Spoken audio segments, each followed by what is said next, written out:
So how do you relieve constipation? I'm giving you three big ways here. These are kind of, think of these as low-hanging fruit, meaning these are kind of the simple things that most people hopefully understand and know. Those need to be done first. If you're drinking plenty of water, if you're getting adequate fiber, and if you're managing your stress well, what else do we need to really consider in terms of constipation? Well, as I mentioned before, you got to consider the medications that you're taking and whether or not those are creating part of the issue. What else? What else can we do here in terms of relieving constipation? I've mentioned it already. It's movement, right? And sometimes that means movement before you sit on the throne. Okay, before you sit, move before you sit, because sometimes that's what it takes to kind of get a stimulation going. And then beyond these things, one of the more common reasons I've also seen constipation occur is through this mechanism right here, intolerance.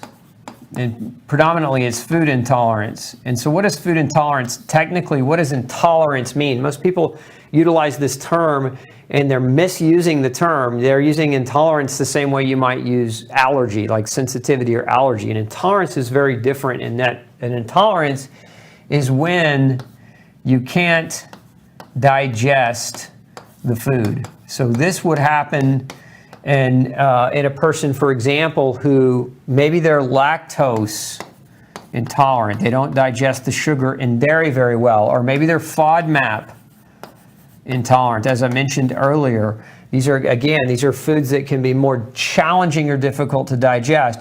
Maybe it's because of animal protein, too much animal protein in the diet. And there are some people genetically that can't break animal protein down as well.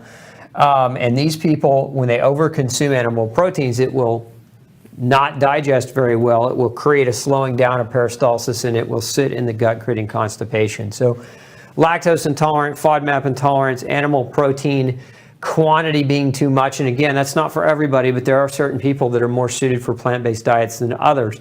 So these are, again, really common food intolerances that can slow the digestive tract down and lead to this type of issue. Another one, though, is reduction in stomach acid production.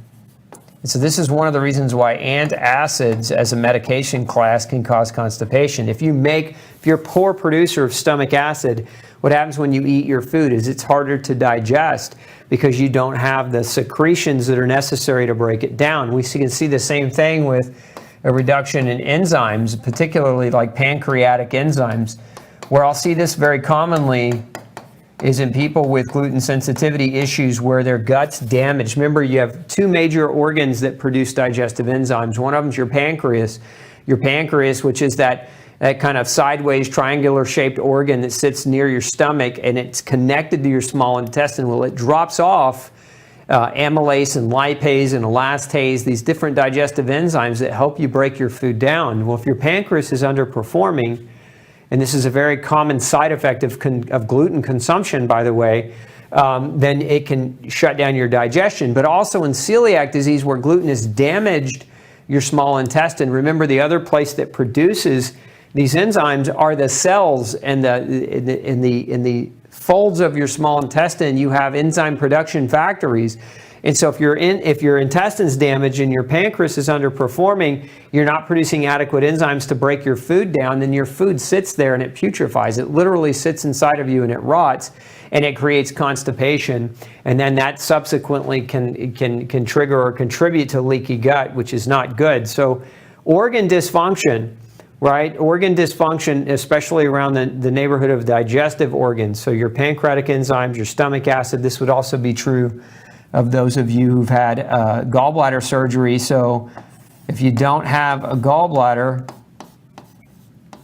if you've had a cholecystectomy, a gallbladder removal, remember the gallbladder produces what? It produces bile, and bile helps us to digest fat.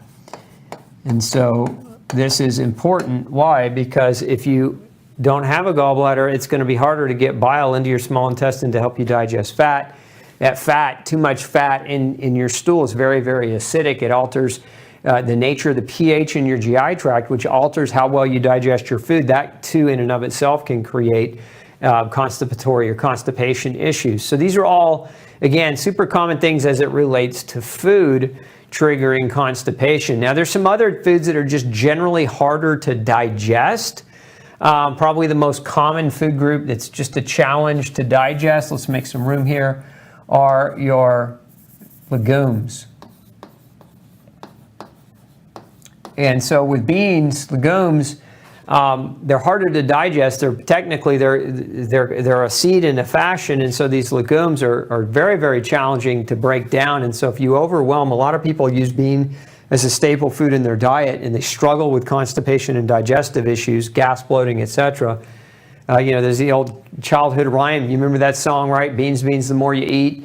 Beans, beans, the musical fruit, right? The more you eat, the more you toot, etc., if you recall. But this is why they're harder to digest. And when your gut's already compromised, possibly because of other issues, maybe even gluten, then using these will just exacerbate the problem that is already there.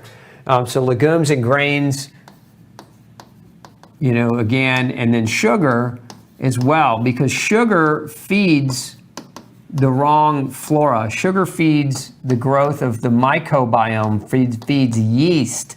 And it's very, very common for people with constipation to have underlying yeast overgrowth in their small intestines that is basically triggering that. So the overfeeding of sugar, which leads to yeast overgrowth in the intestines, can also create this type of issue. So again, these are common things that you need to consider. If you've already considered the real super kind of low-hanging fruit things like managing your stress or fiber intake or water intake, and then again, physical activity, we should add that to this side. So activity, okay. These things are easy. These things you should be doing already, but these things you may not know. Even tonight, you may have not even known that they existed to any great extent, and you didn't really think about them, but major, major triggers for constipation.